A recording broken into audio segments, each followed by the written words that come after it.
Maligayang bati! Ang pagpili ng propesyon ay hindi basta-basta. Marami ang dapat isaalang-alang, gaya na lamang kung ikaw ay kukuha ng propesyong guro. Alam naman natin na ang pagiging guro ay isa sa pinakamahalaga at pinagpipitagang propesyon sa ating lipunan. Sinasabing kung wala ang mga guro, maaaring wala ang ibang propesyon.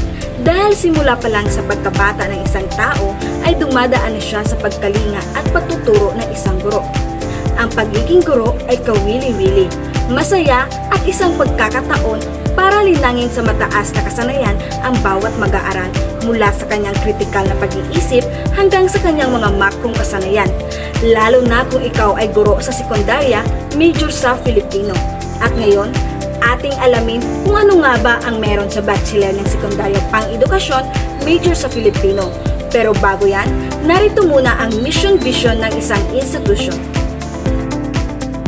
Mandate to provide advanced education, higher technological, professional instruction and training in fisheries technology, arts and sciences, education and industrial technology, engineering, aquaculture, seaweed farming and other related field of study, and as it may be relevant to national development. It shall also undertake research, extension services, and production activities in support of the development of the province of Iloilo and provide progressive leadership in its areas of specialization.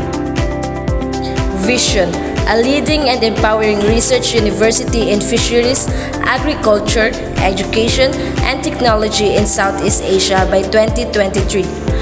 Mission: to produce globally competitive and empowered graduates in fisheries, agriculture, education, and technology, and to capacitate individuals and communities towards sufficiency for nation building.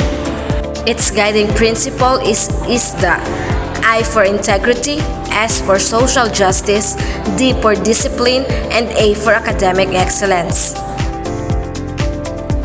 Ang programang Bachelor pang-sekundaryang edukasyon major sa Pilipino ay idinisenyo upang bigyan ang mga mag-aaral ng kailangang kaalaman at kasanayan upang maging mabisang guro ng wikang Filipino sa mga mag-aaral sa sekundaryang paaralan.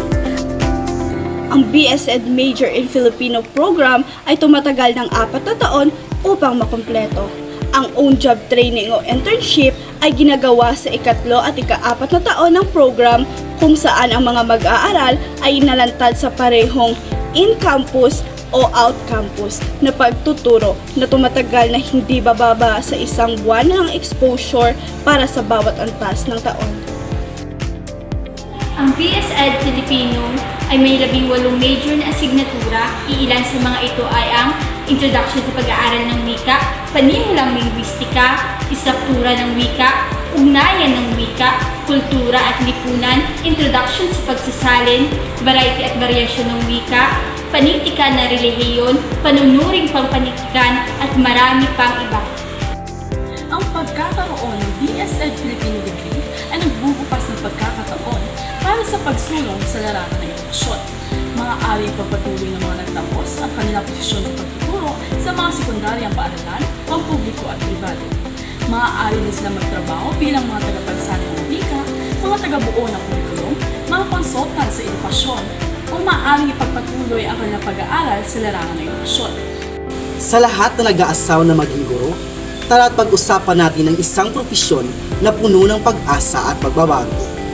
Bilang isang bachelier pang sekundarya ng edukasyon, hindi lang kami nagtuturo ng wika, kundi nagbubukas ng pintuan sa kultura at kamalayan ng aming mga mag-aaral. Ang bawat titik na aming binibigkas ay mayroong kwento ng bayanihan, pagmamahal sa bayan, at pagpapahalaga sa sariling atin. Ang aming propesyon ay hindi lamang tungkol sa pagtuturo ng gramatika at panitikan, kundi higit sa lahat, pagpapalalim ng pagkakakilanlan ng bawat isa. Kaya sa lahat ng mga nagnanais na maging bahagi ng pagbabago at pag-unlad, tara na at maging isang guro ng Pilipino. Bukas ang bawat silid-aralan na magiging tanglaw ng kaalaman at pag-asa. Dahil sa atin, ang bawat Pilipino ay magsisimula at magiging bahagi ng mas magandang kinabukasan. Mabuhay ang mga guro sa Pilipino! Mabuhay ang mga bachelier pang sekundarya ng edukasyon, major sa Filipino! Sa pangkalahatan, ang dulo ng BSED Filipino bilang isang major ay nakasalalay sa pagtutuon nito sa pagbuo ng kadalubhasaan sa pagtuturo ng wika at panitikang Filipino na mahalaga sa pangangalaga at pagtataguyod ng kultura at pagkakakilanlan ng Filipino.